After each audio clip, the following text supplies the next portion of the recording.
If we look at what we can do about this whole thing and really transform the process, it's looking at the digital twin and what could you do if you could leverage the digital twin to analyze parts for cost and manufacturability very early on upon design and check into your PLM system. Look at the parts and identify the issues on those parts from a design to cost and a design for manufacturability standpoint so that you have insight into where you stand from a target cost, and that those manufacturability issues that are driving cost or are going to result in an ECO can be identified early on,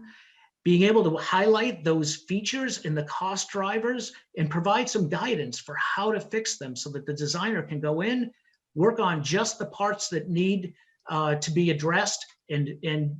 make those changes in CAD and make the updates, and then get the right information to the right people at the right time. So consumers in manufacturing, in sourcing, cost engineering, and even the supply base, having the right information to really help accelerate the process, eliminate the bottlenecks related to communication, and provide the right information to take the right decisions to optimize the vehicle.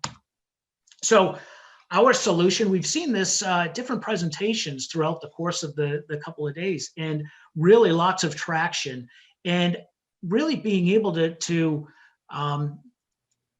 drive adoption in engineering to provide that cost and visibility is really enabled by our Cost Insight Generate solution that allows the design engineer to check models into PLM, have the cost and manufacturability analysis happen in the background, information passed back to the main repository in PLM. So your cost information, manufacturability scores, and then get that information to the design engineer so that they can go address the parts in question, work interactively with the CAD system, and focus on what's important. And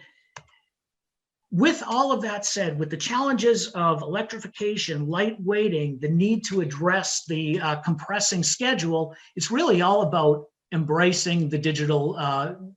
thread and digital manufacturing to adapt to these changes. So making sure that you can meet those aggressive schedules with a digitally transformed development process, achieving target costs, avoiding manufacturability issues early, minimizing the risks associated with those unknowns, and finally, enabling the collaboration across the enterprise, leveraging the digital twin. So that's what we see as the ultimate way to really change the way that vehicles are developed today, to really take advantage of the digitalization, to bring more insight early on in the process.